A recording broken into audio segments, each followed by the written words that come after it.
Hi, hello everyone. My name is Linda Murray Bullard. They call me the business plug.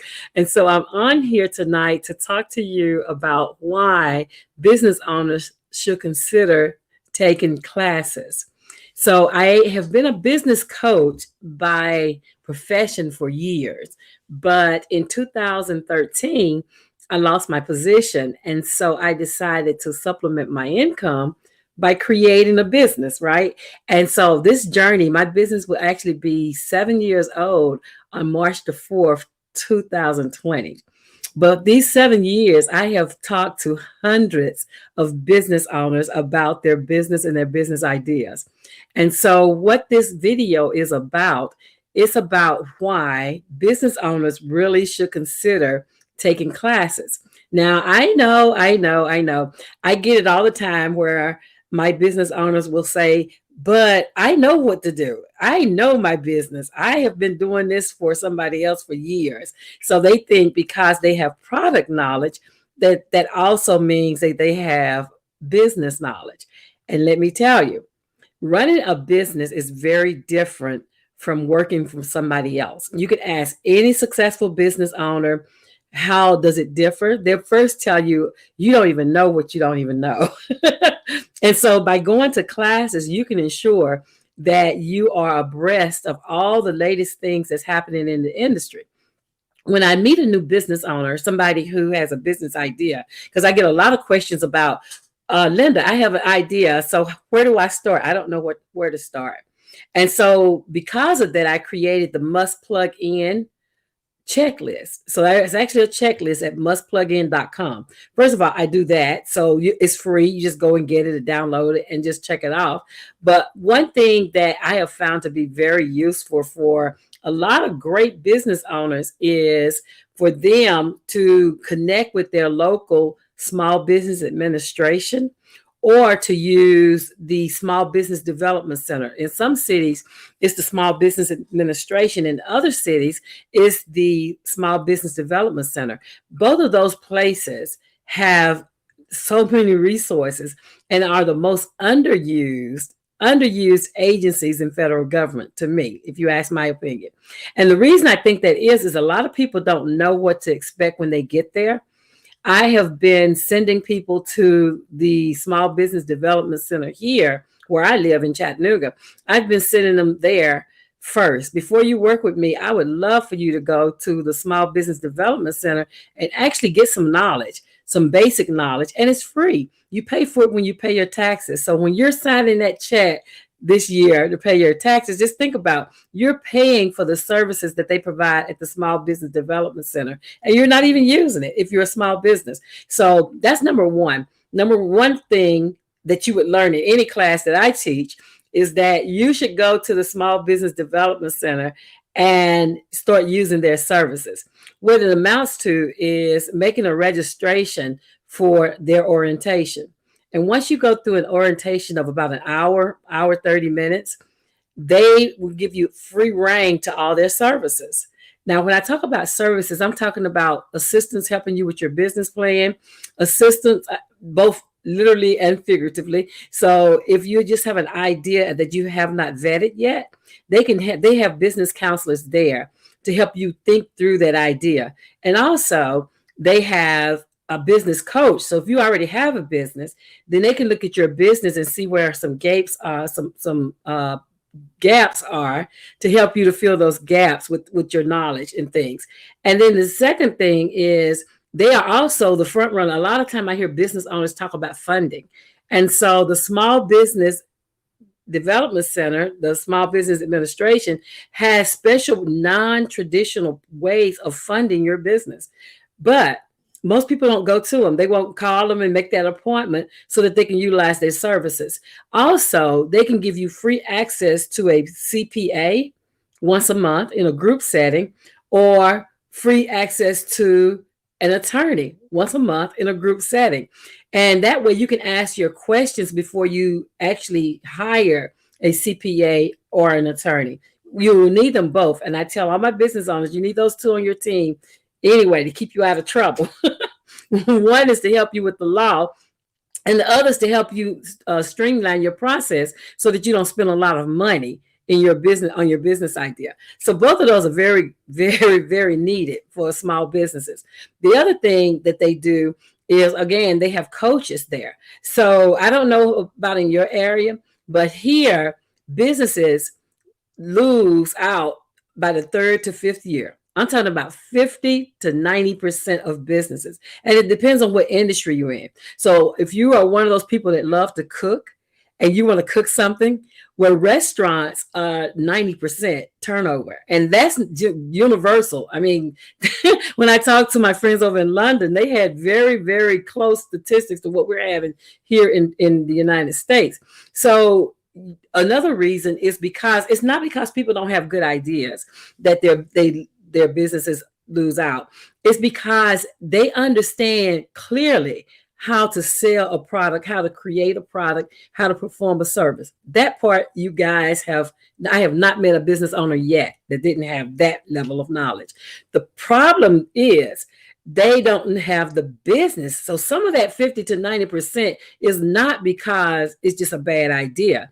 Because even bad ideas can can be businesses, right? If you can make it profitable, it can be a bad idea. So it's not even about the idea being a bad idea. It's most likely that they are not able to navigate the choppy waters of business. Like business has ebbs and flows. And if you don't know how to navigate them and you don't have anybody assisting you and helping to pull you through those situations of business, then the first time you run into a challenge, you fold. Like the first time you don't have money, you fold. The first time you are not making sales, you fold. You have to understand, if you're going to be a business owner, it is a faith walk. First of all, a faith walk. And I said that twice because I want to reiterate that. It is a faith walk, but then also you need mentorship.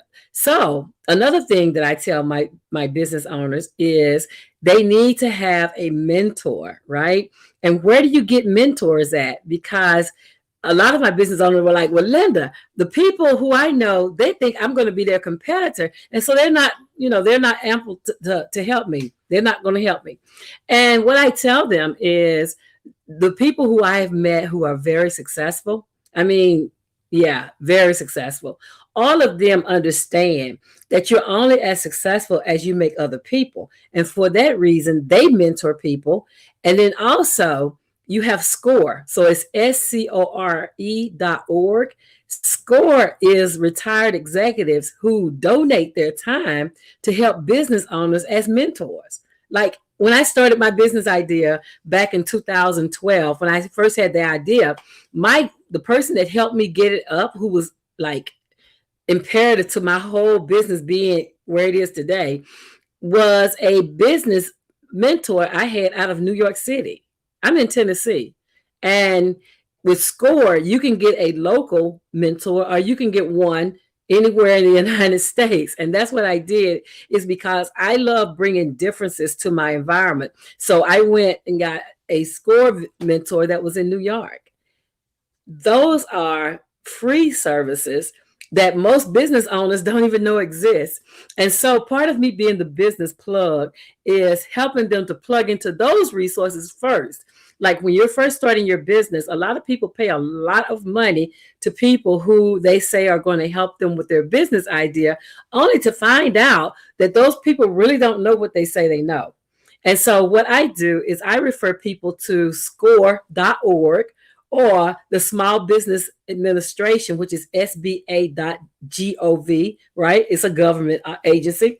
And so I tell them to go there first. Even if you don't want to physically go, you can go to the website. There is so much information on the website, like how to do your business plan, what questions you should be asking, how to set up your business. Like if you have an idea, you can plug in how to set up a flower shop, right?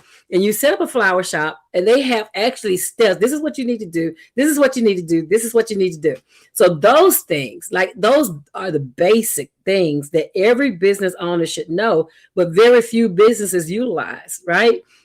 And so part of being in any of my classes, attending any of my seminars, being on any of my webinars, if you are a business owner, then I always refer you to those two resources because they're free for whatever reason. I mean, for no other, if for no other reason, they're free. And so a part of me plugging people in is go there. Again, I created a plug-in list, a list that is called the Cord Chest List. It's CORD checklist, and it's at mustplugin.com.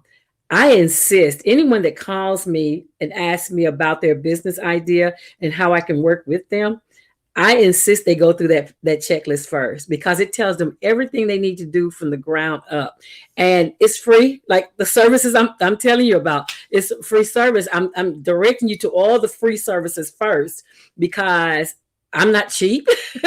To sit with me is not cheap, but I want to make sure that my business owners have the basics, the ground, the foundation of their business before we talk, because I want them to have some idea of how to fine tune their ideas so they're not all over the place, right? And wasting time, because time is money.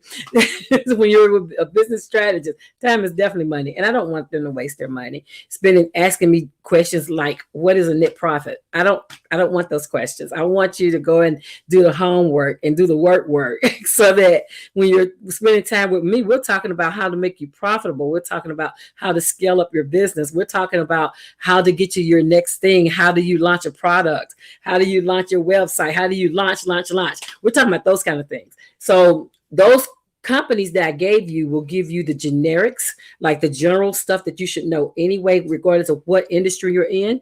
And then people come to me afterward and we fine tune that. But that's why they call me the business plug. Like, this is not a name I gave myself. My students and clients said, yeah, you're the business plug. And so for the last 7 years, I've been plugging people into how to start your business. My name is Linda Murray Bullard. They call me the business plug. And I hope this video has been helpful for you to actually know what to do next, right? Again, you can get the free checklist at mustplugin.com. It's absolutely free, no strings attached. And you can call your SBA or go by sba.gov and find out where your local office is. They're in almost every large city. And then you can also go to SCORE, SCORE.org. So score.org. Those three resources right there should get you started if you have an idea that you've been toying around in your head that you want to get out in your life. Again, I'm the business plug, and this is what I do. So hope you have a great evening. This is the Business Plugs Mixer. Every Sunday at 7, I'll come on and talk about startups and things we do to get business on their feet. You have a great weekend. Bye.